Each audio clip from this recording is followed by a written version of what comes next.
ꯃꯌꯥꯝꯕꯨ ꯊꯣꯏꯕꯤ ꯀꯩꯁꯥꯝꯅ ꯇꯔꯥꯝꯅ ꯑꯣꯛꯆꯕꯒ ꯂꯣꯏꯅꯅ ꯏꯀꯣꯛꯅꯧꯅ ꯈꯨꯔꯨꯝꯖꯔꯤ꯫ ꯉꯁꯤꯁꯨ ꯃꯍꯧꯁꯥꯒꯨꯝ ꯃꯌꯥꯝꯒꯤꯗꯃꯛꯇ ꯑꯅꯧꯕ ꯐꯨꯡꯒꯥ ꯋꯥꯔꯤ ꯑꯃ ꯄꯨꯗꯨꯅ ꯂꯥꯛꯆꯔꯤ꯫ ꯋꯥꯔꯤ ꯑꯁꯤꯒꯤ ꯃꯃꯤꯡꯅ ꯆꯤꯡꯖꯥꯎꯔꯦꯜꯁꯤꯡꯒꯤ ꯑꯉꯛꯄ ꯊꯧꯗꯣꯛ꯫ ꯋꯥꯔꯤ ꯑꯁꯤꯕꯨ ꯊꯥꯕꯤꯔꯛꯄꯅ ꯃꯥꯏꯄꯥꯛꯄꯤ ꯁꯅꯨ꯫ ꯊꯥꯏꯅ ꯃꯃꯥꯡꯉꯩꯗ ꯃꯤꯒ ꯂꯥꯏꯒ ꯁꯝꯅꯔꯤꯉꯩ ꯃꯇꯝꯅꯤ꯫ ꯃꯇꯝꯁꯤꯗ ꯃꯤꯑꯣꯏ ꯀꯥꯡꯂꯨꯞ 3 ꯊꯣꯛꯅ ꯂꯩꯔꯝꯃꯤ꯫ ꯃꯈꯣꯏ ꯃꯌꯥꯝꯗꯨꯒꯤ ꯃꯔꯛꯇ ꯈ꯭ꯋꯥꯏꯗꯒꯤ ꯊꯥꯛ ꯋꯥꯡꯕ ꯀꯥꯡꯂꯨꯞ ꯍꯥꯏꯗꯨꯅ ꯑꯃ ꯂꯩꯔꯝꯃꯤ꯫ ꯃꯈꯣꯏꯁꯤꯡꯁꯤ ꯂꯥꯏꯒꯤ ꯃꯇꯤꯛ ꯃꯌꯥꯏ ꯆꯦꯟꯕ ꯃꯤꯑꯣꯏꯁꯤꯡꯅꯤ꯫ ꯃꯈꯣꯏꯁꯤꯡꯁꯤ ꯆꯤꯡꯖꯥꯎꯔꯦꯜ ꯀꯧꯕ ꯆꯤꯡ ꯑꯃꯗ ꯃꯥꯂꯦꯝꯁꯤꯕꯨ ꯉꯥꯛꯄꯤ ꯁꯦꯟꯕꯤꯔꯤꯕ ꯂꯥꯏꯌꯥꯝꯁꯤꯡꯒꯤ ꯄꯥꯎꯈꯣꯜꯂꯣꯏ ꯑꯣꯏꯅ ꯂꯩꯔꯝꯃꯤ꯫ ꯑꯗꯨꯒ ꯃꯊꯪꯗꯅ ꯂꯥꯏ ꯐꯠꯇꯕꯁꯤꯡꯒꯤ ꯃꯇꯤꯛ ꯃꯌꯥꯏ ꯆꯦꯟꯕ, ꯂꯥꯏ ꯐꯠꯇꯕꯁꯤꯡꯕꯨ ꯂꯠꯆꯕ ꯃꯤꯑꯣꯏꯁꯤꯡꯅꯤ꯫ ꯃꯈꯣꯏꯗꯤ ꯃꯥꯂꯦꯝꯒꯤ ꯂꯩꯔꯣꯜꯅꯨꯡꯗ ꯑꯣꯏꯅ ꯂꯩꯔꯝꯃꯤ꯫ ꯑꯗꯨꯒ ꯑꯀꯣꯟꯕꯒꯤ ꯑꯍꯨꯝꯁꯨꯕ ꯑꯁꯤꯅ ꯆꯨꯝꯅꯒꯤ ꯃꯇꯤꯛ ꯃꯒꯨꯜ ꯀꯔꯤꯁꯨ ꯂꯩꯇꯕ ꯇꯥꯏꯕꯪ ꯃꯤꯑꯣꯏꯕꯁꯤꯡꯅꯤ꯫ ꯃꯈꯣꯏꯗꯤ ꯂꯩꯇꯦꯝ ꯃꯥꯟꯅꯕ ꯂꯝꯗ ꯌꯨꯝ ꯀꯩ ꯁꯥꯗꯨꯅ ꯌꯨꯝꯂꯤꯡ ꯈꯨꯜꯂꯤꯡꯗꯨꯅ ꯂꯩꯔꯝꯃꯤ꯫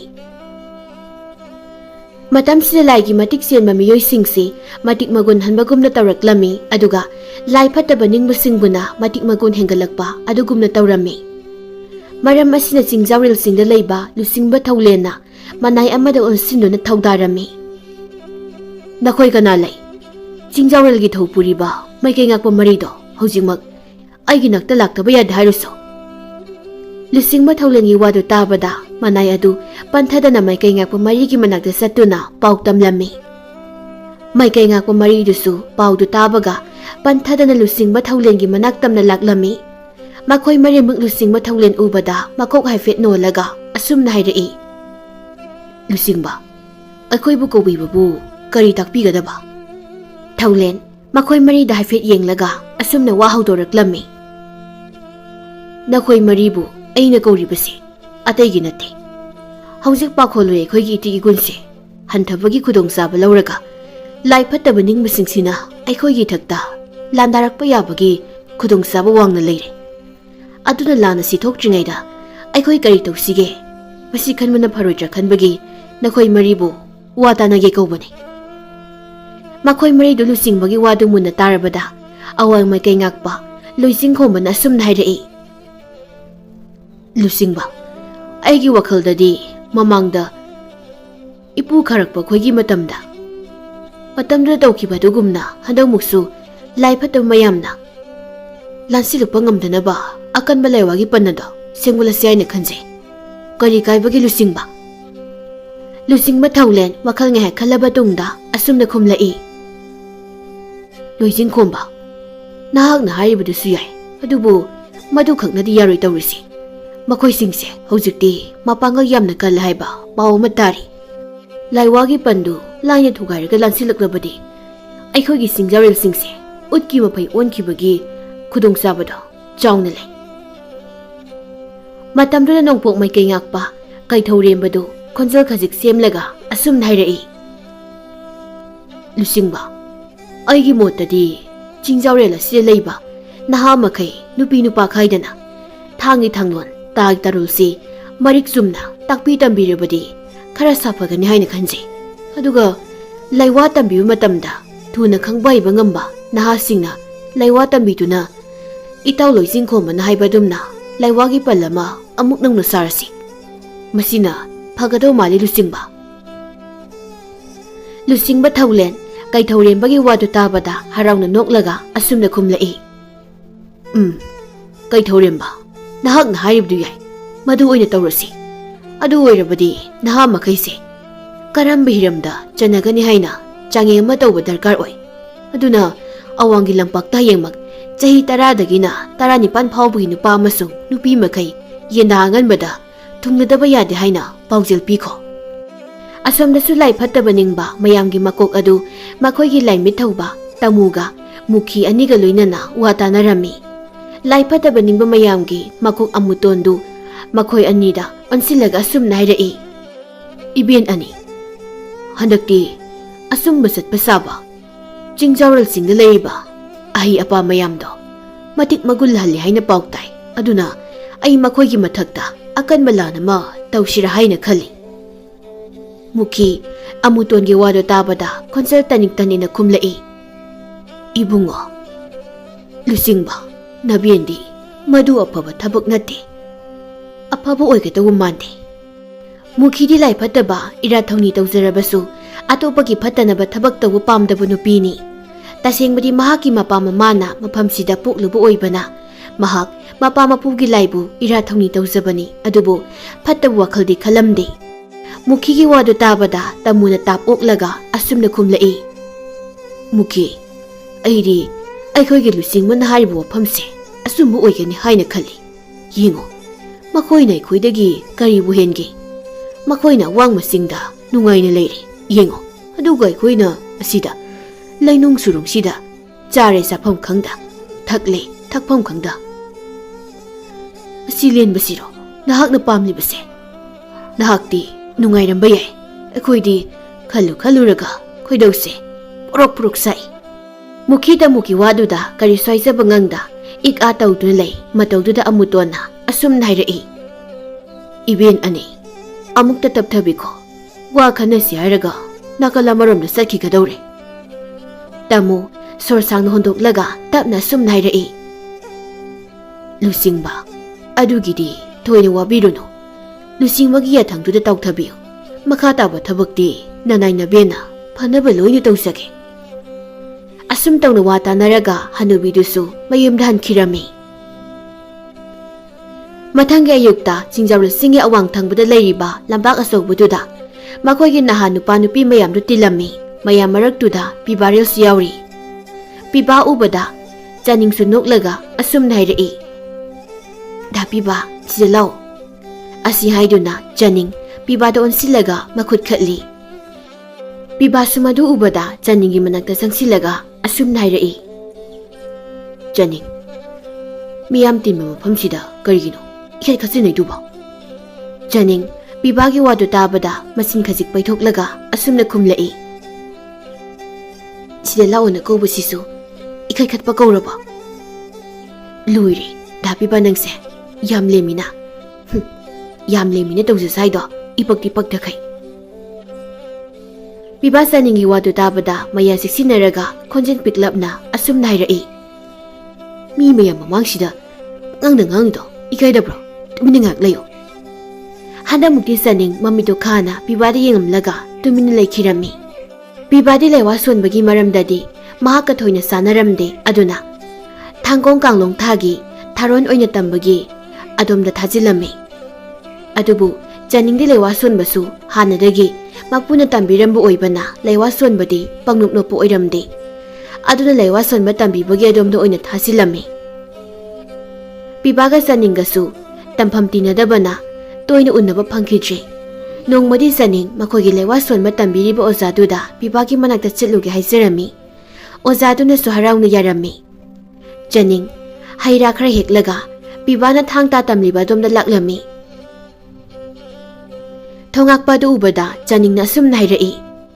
Kura, dabi babu amuktu unasage. Thongakpaduna asumna khumlai. Ibema ngahak ngairamo. Asi haraga paudu tamba miyam thajinki. Ngahak lairaga piba tande mande tawduna thoraklami. Janing piba ubada harauna pibagi manakta sangsilaga asum nairai. Dabiba se haira singsa dabiba na sanaba aini helakpani loksilo. Piba hai sindu yenglaga asum nairai. Janing aikhoi sidasu mayam hawi puraktrasu yarasibo. Janing pibagi wadu tabada masindu khajik paithoklaga asum nairai. Da pibagi se aina purakpagi launingdri natro. Hiyainuna purakpuiradi harau haram laudi natro. Ainadi undabu kuire karam tawri khandana hangba lakpibai wani. Aina tradi hallage. Janinggi wadu tabada piba thausadana asumna khumlai. Chalo ado sida toini lakano. Ai ozada haidok haijin tawudo talleba. Janing pibagi wadu tabada sauna haira yauri polangdu pibagi makuta pisilamlaga sauna satkirami. Matawdu uraga piba noklaga Janingbu yengdun lehuri.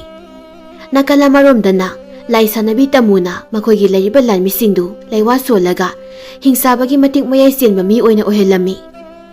Makhoi singadugi masada yot thangni yanbada ithoklabasu asukpadu mathanta oisinba ngambagi mayai yaurami.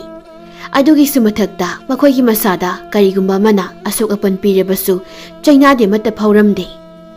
ꯃꯈꯣꯏꯒꯤ ꯂꯨꯆꯤꯡꯕ ꯑꯃꯨꯇꯣꯟꯗꯨ ꯂꯥꯟꯃꯤꯁꯤꯡꯒꯤ ꯐꯤꯕꯝꯗꯨ ꯎꯕꯗ ꯄꯦꯟꯅ ꯅꯣꯛꯂꯝꯃꯤ ꯑꯗꯨꯒ ꯇꯃꯨꯗ ꯑꯣꯟꯁꯤꯜꯂꯒ ꯑꯁꯨꯝꯅ ꯍꯥꯏꯔꯛꯏ꯫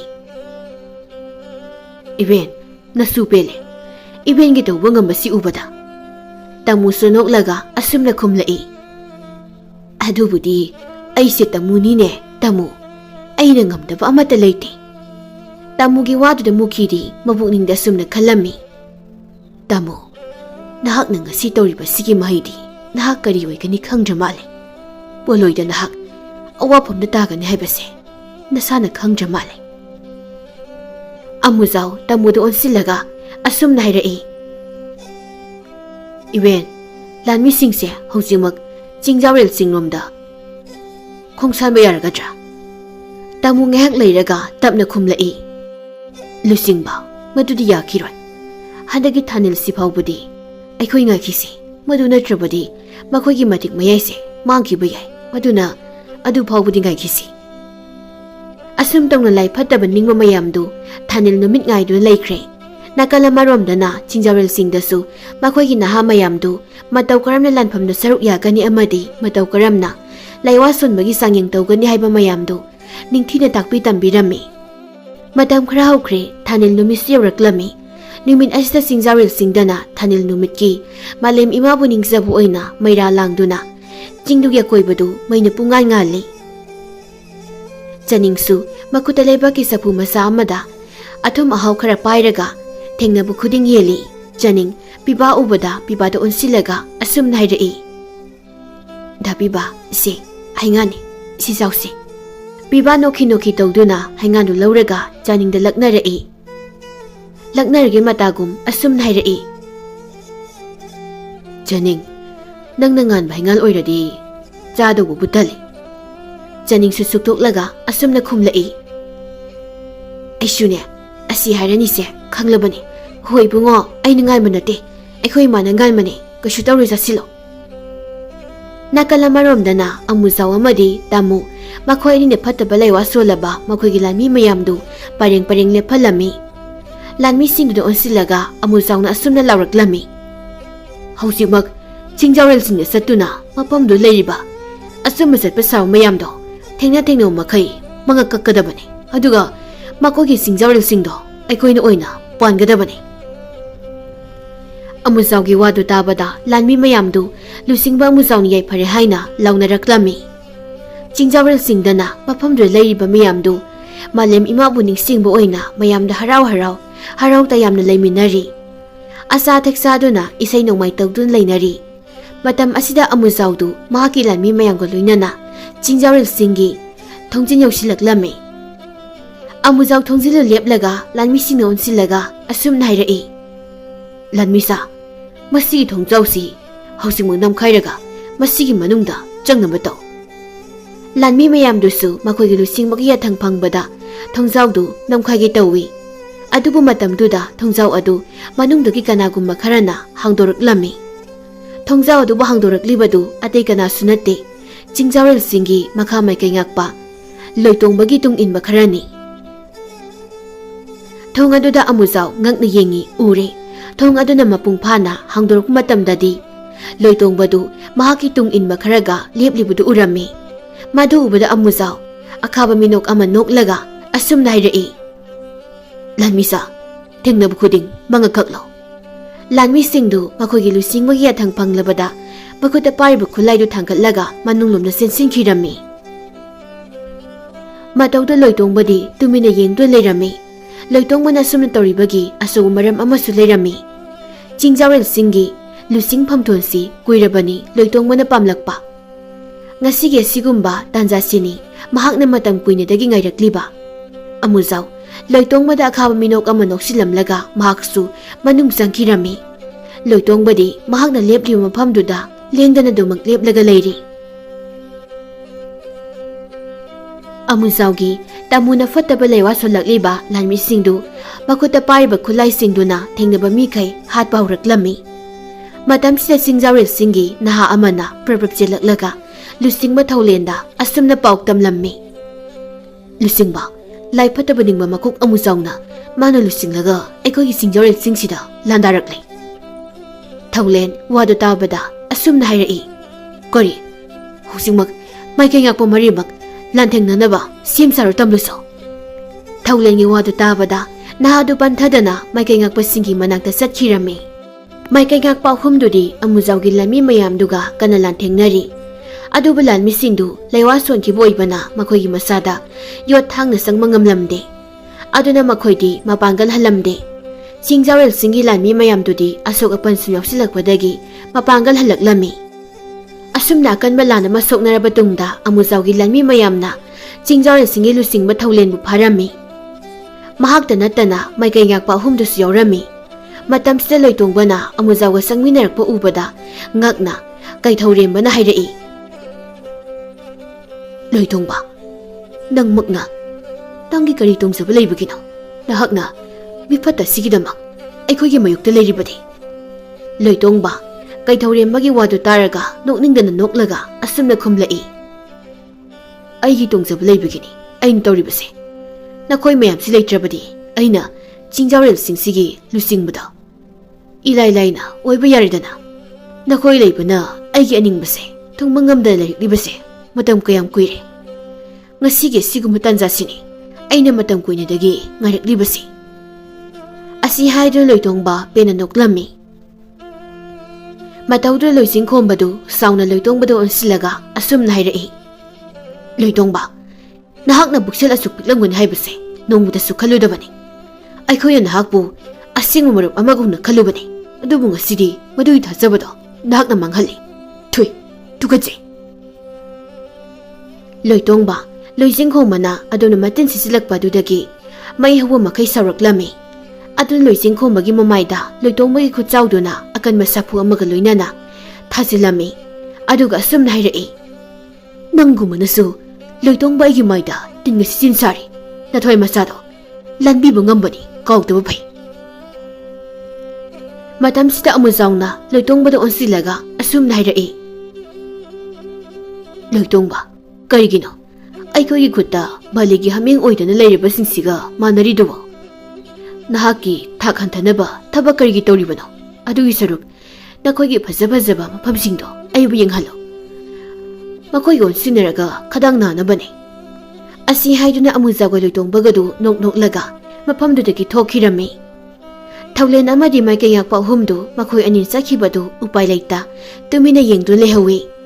Nakalamarom na pibaga sa ninggado, umang marakta, uwap hauraga, chili. Mako'y itungda na amuzawi lami mayamdo, law-law na tanari. Piba amadi saning asum silak pa na umang adugi mayay sa bukta huriba, kung nang adugi marumda, tuminalum do na lay. Matam do na nongsu, nganpung-ngampung taruk lami. Amuzawi lami mayamdo, numikimangan karakara panglakpaduda, kuy nalay tabayaroy, halasihay na rami. Tasing na mako'y masada, karigumba, numit ki mangal hek panglabadi. Makoy ki mapanggan pumba, mikupta mangki kadawri bani. Adugi sumatakta, numit ki mangal pangdana, jahi kaya larek po oy bana. Numit ki mangal ubada, makoy ki masado, masing mason kang bahu bani. Makoy anido, makoy ki tungda inaraklamba, lami mayamdo, hanki baduda, sorsang no hondoraklami, aduga saning na, pibado on silaga, asum na hayrai. Dapi ba, pausikti, ay ko'y gilaypam daso, hanba yaroy. Aksik, ay ko nalay do'y sikay doon. Pibasa ning giwado tabada, ngihak wakal kalaga, asum na kumlai. Janing, hosiki oy na di, ay ko'y anina, loto nalay bayaba, anak padalay ba kulamada, jangza pamlaw doon lay rasi. Asihay doon na mako'y anido, anak pada jangza pamlaw bayaba, kul tirak lami. Mako'y anina asum lakpada, umangdugi anak pada taba, kulamagi, kunjin jawrak lami. Kondo ubada pibana, janing doon silaga, asum na hayrai. Janing, awsikti, nahaki matik mayay do, laywa sonon namsilo. Natrabadi, amuzaw gilami mayam na tirakpada, ay ko gilay pamse, amu kangkrabadi, kungi mayam da, awabat tarak pasiyay. Janing suhay haydo na, mahaki matik mayay do, laywa sondo na, namsilami. Makoy anina kundo da sumsang lagpada, kundo da layriba, mayam do na, makoy anida muna yung naraklami. Makoy anido su, tatu-tatu mayam do da yung laga, chat pasulip lamdi. Matam do da kundo gi ahal oirabi amana, makoy anido on silaga, asum na hayrai. Ibu nga, nakoy bukun sida, ano ba tung labra? Ahal nupidugi wadu tabada pibana ahal nupidudu onsillaga asumna khumlaklami. Abok, akhoi ani se yumgi halkaini yadabadagi yum thadokduna silakpani. Abokna akhoi sangjafam amukta pibiyu. Chaning pibagi wadu tabada ngakna pibada yenglaga lona sirol tawrami. Da piba, kaino nangna haiduba. Pibasu saningda onsillaga tumilayu haina ingit tawrami. Chaning pibagi ingit tu ubada amuk tumina leirami. Ahal nupiduna amuk asumna khumlaklami. Hoi hoi, leiro, abokisida leiro, yumsida ai tumtani leirisi. Asi haiduna ahal nupiduna makhoi anibu yumduda pusinbirami. Numidang wairam oisilakpa matamda ahal nupiduna piba amadi saningda onsillaga asumna hairai. Ibungo, abok wa haige, yengoi, aikogi khunse numit hek takibaga kanamata yumdagi mapal thoknadabani aduna akhoi mapali pan thokdana adum layuko. Piba langtaknana ahal nupidugi wadu tabada asumna hanglaklami. Karigino bok khungi mikhaina numit hek tabaga mapal amta thoknadribati. Pibagi wadu tabada ahal nupidu sorsangna hondoklaga asumna khumlai.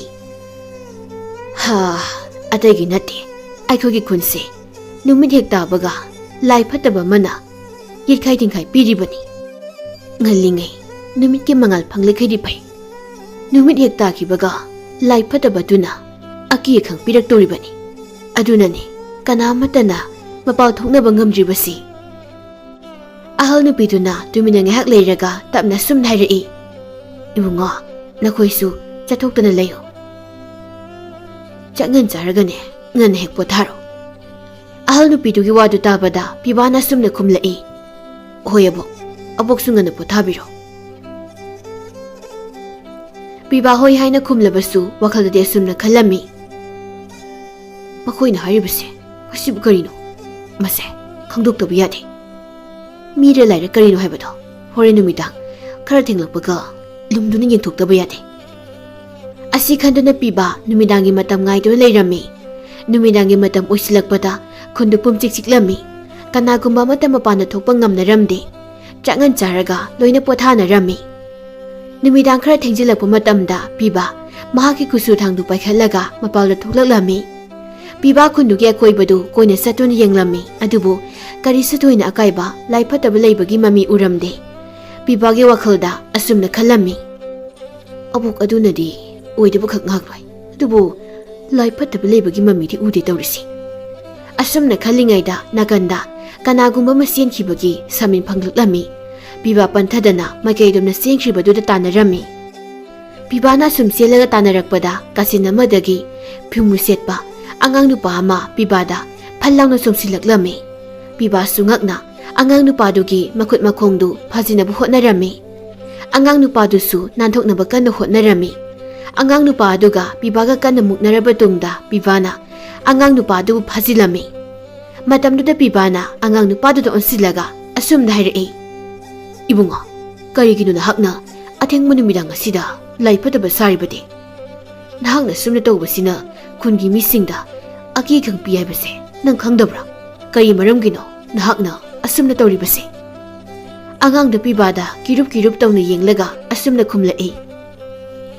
Kura akhoi su khangje khungi mi khaida akhoi na sum tawbasina aki khang pi haiba. Adubu akhoi su hingnanaba hotnabada upai laitadana asumna tawribani. Piba angang nupadugi wadu marak thatlaga asumna hanglaklami. Ngaiko, nahak na ikhoi haise aki khang piribasi nahak khongloi kharaso leiribra haise. Angang nupadu pibagi wadu tabada mangak haifet nomlaga asumna khumlaklami. Aikhoi tarabuk sui. Kura, aikhoi gina haibada kanasu leitri. Aikhoi na khungi misingbu amambada aki khang piraga makhoi na khungi laida asada kallakpa mayamduna aikhoi na saribani. Pibana angang nupadu don silaga asumna hairai. Makhoi ataidi kadai lehawi. Hujingmak makhoi sindugi manakta aibu puro. Makhoi singduga unaba ipami. Asi haiduna angang nupa aduna lambi taklaga makhoi ani atay angang singdu leiba dumna satlami. Mapam adu hek yaubaga larimliba angang mayamdu ngakna Pibada yenglaklammi. Piba, angang mayamdu ubada asuki matik nungaizaramde. Piba angang singduda nushina yenglaga asumna hairei. Nakoina, kungi miyamda, aki ekang pibado, ngasidagi toklo. Nakoigi lepam sapam, mapam sabama, kurana semlagi. Ngasigidi, mapam sida, kuraga leklasi. Asi haiduna angang mayamna lariba, sanggon aduda punna ahing lekminarami. Asum tawna pibana umangdagi wakhara yaluraga, kungi kunsinda, angang mayamdugi sangmasama sabirami. Piba amasung saningsu angang singduga punna layminarami. Nakalamaromdana pibana kungi miyamda laifataba adu mahakna maithiba pikre amuk hana laklaroi haina hairami. Paudu tabada kulgi miyamna pibabu thagatba phongdoknarami. Kulgi miyamna makoigi ingkol dahauba mana masing kaya pibagi mapamda khudol tamlami. Asum tawna matam khara leiraga nongma saningna lokta ising sokpa satkiba aduga pibana umangda singkhara yaluge haina chatkiba matamni. Matamsida amuzawgi lalmi mayamna angangsing leiba sangdu mei tharami. Angangsingdu mei sakliba sangdugi mapana tholakpa sungamda mainungda loina sirami. Chaningna lokta ising soklaga halakpa matamda oiramliba matawduda chaning lebakta git launa phamtharaga hihik launa kaplaklami. Matamdude pibasu singkara singlaga puraga laklami. Pibadi oiramliba matawduda mai hauna saurami. Matamduda mukhidu makok khumlaga piba amadi chaningi manakta laklami. Makoi anigi mamangda mukhina lepadu ubada ngakna mukhida yengduna leirami. Mukhisu makoi anigi manakta sangsilaga asumna hairei. Nakoi anigi nakta aina laklibasi ataigi natti. Nakoi anigi mateng pangge haina laklibani. Mukhigi wadu tabada pibana sauna asumna khumlai. Abok haina kaurake. Abok sibu Asaku maida gi haibiribro. Pibagi wadu tabada mukhina taplapna khumlai. Ibungo, nakoina sawibiri sumi. Adubu apuki wase amukta tako. Ibungo, puksel pikpa amuzawga tamuga manaraga. Aikoigi misam singsu awafamna tahalle. Aduna pumna maki phanaba abokna nakoyanigi mafamda lambi mataki haina laklibani. Mukhina si hairaga mahaki makhwangda yaliba khawdagi ukak makhum panba ma pudoraklami aduga asumna hairei. Ibungo, asigi ukak asi yauriba upul asina amuzawgi lanmisina sasilu. Masibu hek sasilabadi makhoisingdo amatta lengbu atpa ngamlaroidabani. Aduga nakhoigi singjarel singi ising saibigi isingduna amuzawgi masada hek thengbada amuzawgi masado mai hauna sakadoribani. Adubu masi khangbana amuzawna ising saibigi ising lawphamdo mahakna lanmi ngaktuna thamlibani. Piba sor sangna hondoklaga asumna khumlai. Abo hauzik khwaidagi maru oiribase mataw karamna chaning aikhoi anina chingjarel singda changma ngamgani. Mukhi pibagi wadu tabada asumna khumlai. Ibungo, adugidi thoina waruno. Abokna nakhoi anibu chingjarel singna satpagi lambidu takani. Asi haiduna khawdudagi ukak makhum panba amamu lawthoraklaga makhoi anida piraklami aduga asumna hairei. Asidi yauriba manaraisi amam saro. Asibu sarabadi amuzawgi lalmisinga chap manaradabani. Pibaga saningasu manari manadu amam sarami. Madudagidi mukhina haibadumak makhoi anidu amuzawgi lalmisinga chap manarami. Asam tawna pibaga saningasu amuzawgi lalmi saraga chingjarel singda laklami. Makhoi anina thengnaba lalmi khudingda mukhina pirakpa upul aduna saisilami. Matamduna lalmi singdugi masadu lengbu atpa ngamdana usup yungduna leirami. Asum tawna makhoi anina chingjarel singi ising saibigi isingdu soklami. Matamsida makhoi anigi mamangda tamu amadi amuzaw leplaklami. Amuzaw piba amadi saning ubada akhaba minok ama noklaga asumna hairei. Hai, anggang petawa ani. Nakhoi ani da hairuno. Nakhoi gi lusing badu phawba kaisum sangda aina otpa yaba otlaga leiribasida pet lawba nakhoi anina kari tawba ngamgadoribano. Asi haiduna khakna noklami. Tamuna amuk asumna makha tarei. ꯑꯩꯅ ꯈꯪꯂꯕꯅꯤ ꯃꯨꯈꯤꯅ ꯑꯩꯈꯣꯏꯒꯤ ꯃꯌꯣꯛꯇ ꯁꯣꯏꯗꯅ ꯂꯩꯔꯛꯀꯅꯤ ꯍꯥꯏꯕꯁꯤ ꯑꯗꯨꯕꯨ ꯑꯉꯥꯡꯅ ꯋꯥꯅ ꯑꯩꯈꯣꯏꯅ ꯑꯩꯈꯣꯏꯗ ꯀꯩꯗꯧꯕ ꯉꯝꯒꯗꯧꯔꯤꯕ ꯃꯇꯝꯁꯤꯗ ꯃꯈꯣꯏꯒꯤ ꯃꯤꯠꯃꯥꯡꯗ ꯃꯨꯈꯤꯁꯨ ꯂꯦꯞꯂꯛꯂꯝꯃꯤ ꯃꯨꯈꯤ ꯎꯕꯗ ꯇꯥꯃꯨ ꯁꯥꯎꯅ ꯃꯨꯈꯤꯗ ꯑꯣꯟꯁꯤꯜꯂꯒ ꯑꯁꯨꯝꯅ ꯍꯥꯏꯔꯛꯏ ꯃꯨꯈꯤ ꯅꯍꯥꯛꯅ ꯇꯧꯔꯤꯁꯤ ꯀꯔꯤꯅꯣ ꯃꯈꯣꯏꯗ ꯃꯇꯦꯡ ꯄꯥꯡꯂꯒ ꯅꯍꯥꯛꯀꯤ ꯀꯔꯤ ꯇꯣꯡꯖꯒꯦ ꯃꯨꯈꯤꯁꯨ ꯊꯧꯁꯥꯗꯅ ꯑꯁꯨꯝꯅ ꯈꯨꯝꯂꯛꯏ ꯇꯥꯃꯣ ꯍꯧꯖꯤꯛꯇꯤ ꯀꯥꯟꯅꯕ ꯀꯥꯟꯅꯗꯕ ꯊꯤꯕꯒꯤ ꯃꯍꯨꯠ ꯅꯍꯥꯛꯁꯨ ꯅꯍꯥꯛꯀꯤ ꯍꯩꯖꯕꯗꯣ ꯍꯣꯠꯅꯗꯨꯅ ꯑꯩꯒ ꯂꯝꯕꯥ ꯄꯥꯅꯕ ꯍꯣꯠꯅꯔꯣ ꯑꯩꯁꯨ ꯍꯧꯖꯤꯛꯇꯤ ꯇꯨꯃꯤꯟꯅ ꯀꯩꯗꯧꯅꯨꯡꯗ ꯂꯩꯔꯔꯣꯏ ꯑꯁꯤ ꯍꯥꯏꯗꯨꯅ ꯃꯈꯣꯏ ꯑꯅꯤꯗꯨ ꯃꯁꯥ ꯃꯁꯥꯒꯤ ꯑꯍꯩ ꯑꯍꯩꯕ ꯂꯩꯋꯥ ꯁꯣꯟꯗꯨꯅ ꯆꯥꯡꯌꯦꯡ ꯇꯧꯅꯔꯛꯏ ꯃꯇꯝꯁꯤꯗ ꯃꯨꯈꯤꯒꯤ ꯑꯀꯟꯕ ꯂꯩꯋꯥ ꯑꯃꯅ ꯇꯥꯃꯨꯒꯤ ꯃꯁꯥꯗ ꯄꯥꯟꯕ ꯃꯇꯝꯗ ꯇꯥꯃꯨꯒꯤ ꯃꯁꯥꯗꯨ ꯃꯩꯅ ꯆꯥꯛꯄꯒꯨꯝ ꯂꯩꯃꯥꯏꯗ ꯊꯔꯣ ꯊꯔꯣ ꯑꯣꯟꯗꯨꯅ ꯈꯪꯂꯝꯃꯤ ꯅꯥꯀꯜ ꯑꯃꯔꯣꯝꯗꯅ ꯄꯤꯕꯥꯅ ꯏꯁꯤꯡ ꯆꯥꯏꯕꯤꯒꯤ ꯏꯁꯤꯡꯗꯨ ꯑꯃꯨꯖꯥꯎꯒꯤ ꯃꯁꯥꯗ ꯐꯠ ꯂꯥꯎꯅ ꯍꯩꯖꯤꯜꯂꯝꯃꯤ ꯃꯇꯝꯗꯨꯗ ꯑꯃꯨꯖꯥꯎꯒꯤ ꯃꯁꯥꯗꯨ ꯃꯩ ꯍꯧꯗꯨꯅ ꯆꯥꯛꯂꯛꯂꯝꯃꯤ ꯑꯃꯨꯖꯥꯎ ꯑꯃꯁꯨꯡ ꯇꯥꯃꯨꯅ ꯂꯩꯈꯤꯗ꯭ꯔꯕꯗ ꯄꯤꯕꯥꯅ ꯆꯤꯡꯖꯥꯎꯔꯦꯜꯁꯤꯡꯒꯤ ꯐꯥꯖꯤꯟꯗꯨꯅ ꯊꯝꯂꯤꯕ ꯃꯌꯥꯝꯗꯨ ꯊꯥꯗꯣꯛꯂꯝꯃꯤ ꯃꯇꯝꯁꯤꯗ ꯂꯣꯏꯇꯣꯡꯕꯗꯨ ꯆꯤꯡꯖꯥꯎꯔꯦꯜꯁꯤꯡꯗꯒꯤ ꯂꯣꯟꯅ ꯆꯦꯡꯒꯤ ꯊꯧꯔꯥꯡ ꯇꯧꯔꯝꯃꯤ ꯑꯗꯨꯕꯨ ꯂꯨꯆꯤꯡꯕ ꯊꯧꯂꯦꯅ ꯐꯥꯕꯗꯒꯤ ꯂꯣꯏꯇꯣꯡꯕꯁꯨ ꯑꯔꯣꯏꯕ ꯑꯣꯏꯔꯝꯃꯤ ꯃꯇꯧ ꯑꯁꯨꯝꯅ ꯆꯤꯡꯖꯥꯎꯔꯦꯜꯁꯤꯡꯗꯨ ꯍꯥꯟꯅꯒꯨꯝꯅ ꯅꯨꯡꯉꯥꯏꯅ ꯄꯥꯟꯈꯤꯔꯝꯃꯤ